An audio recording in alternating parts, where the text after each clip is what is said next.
Hello guys, welcome back to my channel Vatsalya. तो आज की वीडियो में हम डिस्कस करेंगे ऑल इंडिया बार एग्जामिनेशन 20 में क्वेश्चन पेपर में किस तरह से इजी क्वेश्चंस होते हैं और कौन से हार्ड क्वेश्चंस होते हैं। तो यहाँ पर as you all know, all India bar examination is an open book exam test और 100 मार्क्स का ये एग्ज़ाम है, नो नेगेटिव मार्किंग। और जो एग्जामिनेशन है वो 3 आवर्स का रहता है और एग्ज़ाम में पार्ट्स होते हैं कुछ, जिस हिसाब से ये डिवाइड होता है। कुछ होते हैं ईज़ी क्वेश्चंस, कुछ होते हैं मीडियम और कुछ होते हैं हार्ड।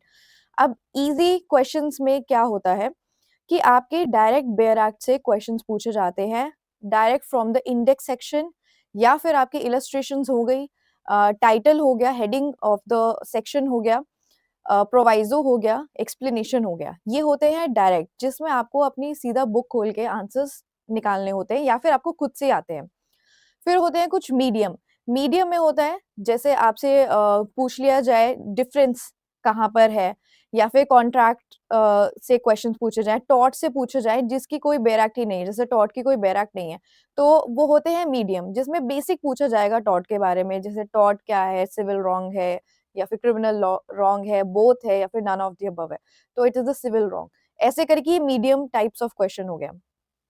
उसके बाद होते हैं हार्ड क्वेश्चंस, जिसमें आते हैं आपके case laws, maxim, legal maxims होते हैं, डॉक्ट्रिन्स होते हैं, ये सारे होते हैं आपके जो आपके हार्ड पार्ट में चले जाते हैं। तो यहाँ पर सबसे पहले हम डिस्कस करेंगे कि ईज़ी क्वेश्चंस को कैसे सॉल्व करना है, फिर मीडियम को कैसे करना है और हार्ड को कैसे करना है। तो यहाँ पर जो मैंने आपको पहले भी लास्ट वीडियो में आपको बताया कि ईज़ी क्वेश्चंस का हैक तो यही है कि आप एटलीस्ट अपना जो इंडेक्स है, उसे रिवाइज़ करो हर बेयर एक्ट का। चलो हर बेयर एक्ट का नहीं कर सकते, but at least important bear acts, constitution हो गया, बीएनएस, बीएनएसएस, बीएसए, ये सारी कॉन्ट्रैक्ट हो गया, फैमिली लॉ हो गया, इनके तो एटलीस्ट आप बेयर एक्ट्स को के इंडेक्स को देख लो कि फर्स्ट इंडेक्स के फर्स्ट, सेकंड, थर्ड चैप्टर में क्या दिया हुआ है, लास्ट चैप्टर्स में क्या दिया, टोटल सेक्शंस कितने हैं, टोटल चैप्टर्स कितने हैं, कमेंसमेंट डेट क्या है, प्रीएम्बल क्या है, एनफोर्समेंट डेट क्या है, ये तो हो गए बेसिक्स। क्योंकि कई बार ना बेसिक से 8-10 सवाल आ जाते हैं। तो यहाँ पे आपको बेरैक पे थोड़ी बहुत कमांड चाहिए। उसके बाद फिर हम मीडियम पे जब जाते हैं, तो मीडियम क्वेश्चंस को कैसे सॉल्व करते हैं, वो भी आपकी बेरैक की इंटरप्रिटेशन ही है। अब जैसे बेरैक में पूछा है, आपको जो हेडिंग है, हेडिंग ऑफ द सेक्शन है, वो दे दिया और ऑप्शंस में आपको नेगेटिव में प्रोवाइज़ो दे दिया, क्योंकि जो प्रोवाइज़ो होता है, वो और ज़्यादा इम्पोर्टेंट होता है, मतलब मेन सेक्शन से भी ज़्यादा इम्पोर्टेंट प्रोवाइज़ो होता है, क्योंकि कई बार वो कॉन्ट्राडिक्ट कर रहा होता है मेन सेक्शन को। तो इसीलिए हो सकता है कि प्रोवाइज़ो से क्वेश्चन आ जाए या फिर किसी इलस्ट्रेशन से क्वेश्चन आ जाए। अब इलस्ट्रेशन देखनी पड़ेगी आपको कौन से सेक्शन में है। है तो ये वैसे बहुत ईज़ी, बट जो समय लगता है ढूँढने में कि मर्डर का इलस्ट्रेशन है, कल्पेबल होमिसाइड का इलस्ट्रेशन है, नेग्लिजेंट एक्ट का इलस्ट्रेशन है, या फिर आपके जितने भी जनरल एक्सेप्शंस हैं बीएनएस में, आईपीसी में, वहाँ से इलस्ट्रेशन आया है। तो ये फाइंड आउट करना होता है, बट ये मीडियम लेवल में इसलिए होता है कि मुश्किल से 1-2 मिनट लगते हैं आंसर्स ढूँढने में। और इसमें आपको 1-2 मिनट से ज़्यादा टाइम देना ही नहीं है। इसलिए मीडियम कैटेगरी में आते हैं। और हार्ड में मैंने आपको बताया लीगल मैगज़िम्स हो गए, ठीक है? क्योंकि टॉर्ट में भी मैगज़िम्स होते हैं, आपके बीएनएस के भी मैगज़िम्स हैं, कॉन्ट्रैक्ट में भी मैगज़िम्स हैं, कॉन्स्टिट्यूशन में भी मैगज़िम्स हैं। तो ये हो गए जो हार्ड लेवल में आते हैं, या फिर आपसे केस लॉ ही पूछ लिया। तो इम्पोर्टेंट और लैंडमार्क केस लॉ तो देखो आपको करके ही जाने पड़ेंगे। हाँ, बट अगर कोई अभी रीसेंट केस लॉ है जो आपको नहीं पता या जिसके बारे में आप अवेयर नहीं हो, तो वो आप छोड़ के आ सकते हैं। बट एट लीस्ट आपको इतना तो करना है कि आपके 70, 80 या फिर 80 प्लस मार्क्स सिक्योर हो जाएँ, जिससे आप एग्ज़ाम को पास कर सकें। तो यहाँ पर ना मैंने कुछ अ, एग्ज़ाम्पल्स निकाले हैं कि ईज़ी क्वेश्चंस क्या होते हैं, मीडियम क्वेश्चंस क्या होते हैं और हार्ड क्वेश्चंस क्या होते हैं। लेकिन उससे पहले मैं आपको बता दूँ ये एग्ज़ाम्पल्स मैंने कहाँ से निकाले हैं। तो दिस इज़ अ बुक जो है टैक्समैन की cracker, all India bar exam को ही फ़ोकस्ड करके ये जो बुक है, वो है। इसमें की हाइलाइट्स हैं कि इसमें रियल लाइफ़ एग्ज़ाम्पल्स हैं, previous year all India bar exam के क्वेश्चन पेपर्स हैं, सॉल्व क्वेश्चन पेपर्स। उसके बाद यहाँ पे मॉक टेस्ट है और एग्ज़ामिनेशन क्विक गाइड है कि आपको किस तरह से अटेम्प्ट करना है। म मतलब इससे पहले मैंने ऐसी बुक नहीं देखी है जिसमें रियल लाइफ एग्ज़ाम्पल्स हो या फिर कोई गाइड या tips and tricks to clear the all India bar exam हो। तो इसी बुक में से मैं आपको कुछ क्वेश्चंस जो हैं वो डिस्कस करना चाहती हूँ, जिससे आपको पता चले ईज़ी कैसे होते हैं और मीडियम और हार्ड क्वेश्चंस कैसे होते हैं। हाँ, तो यहाँ पर है according to the provisions of BNS 2023 the right of private defense of property extends to voluntary causing of death or of any other harm to the wrongdoer in which of the offense committed or attempted to be committed। अब यहाँ पे options दे रखे हैं और आपके इस section में भी ये सारे ऑफेंसेस हैं जिसमें आप डेथ भी कॉज कर सकते हो अपने प्राइवेट डिफेंस में।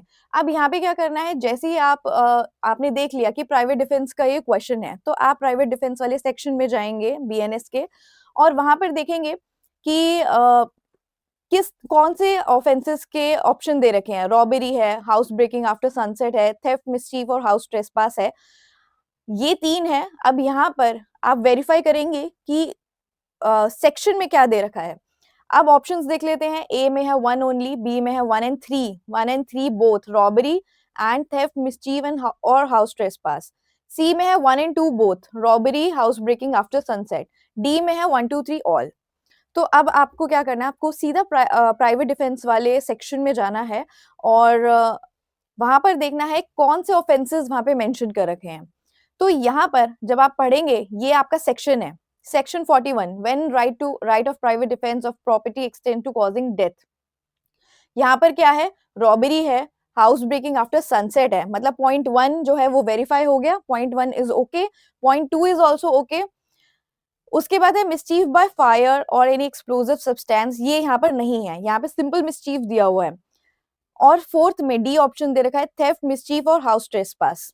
ठीक है, theft, mischief or house trespass under such circumstances as may reasonably cause apprehension that death or grievous hurt will be the consequence।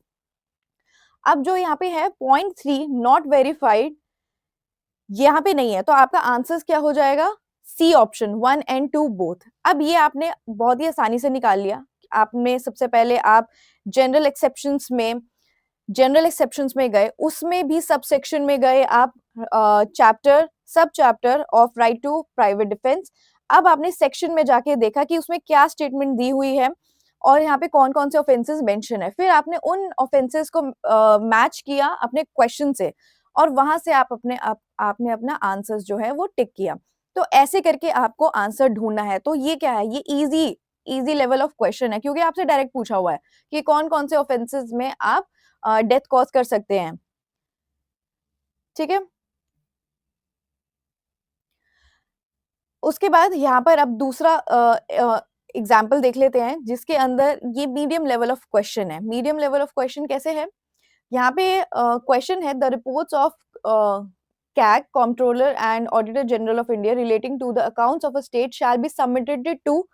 जो रिपोर्ट्स है CAG की वो किसको सबमिट की जाएंगी। ऑप्शन है गवर्नर, बी है कमेटी ऑन पब्लिक अंडरटेकिंग्स, सी है एस्टिमेट्स कमेटी, डी है पब्लिक अकाउंट्स कमेटी। अब यहाँ पे क्या करना है, आपको सीधा अपना इंडेक्स खोलना है बेयर एक्ट का, कॉन्स्टिट्यूशन का। अब आपको पता होना चाहिए कि कैग कहाँ पर है, तो कैग कॉन्स्टिट्यूशन की बेयर एक्ट में है। आपने इंडेक्स खोला, इंडेक्स में आप गए चैप्टर 5 में, controller and auditor general of India में, वहां पे रिपोर्ट्स का पूछा हुआ है कि रिपोर्ट्स कहाँ सबमिट होंगी। तो आप देखना आर्टिकल 151 ऑडिट रिपोर्ट्स की बात कर रहा है, ये आपने खोला। आप क्लॉज 2 में जाएंगे, the reports of CAG relating to the accounts of state shall be submitted to the governor.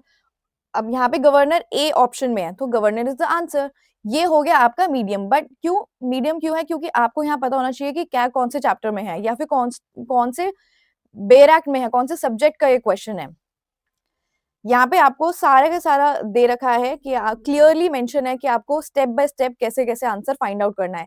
इसीलिए मैं आपको ये कह रही थी कि इस बुक में बहुत ही डिटेल में आपको बता रखा है कि आपको कैसे क्वेश्चन अटेम्प्ट करने हैं और आंसर कैसे फाइंड आउट करने हैं। ये रहा एक और है, by which constitutional amendment was clause 4B inserted into article 16। Constitutional amendment कौन सी थी जिससे आपका क्लॉज 4B इंसर्ट किया गया है इन आर्टिकल 16।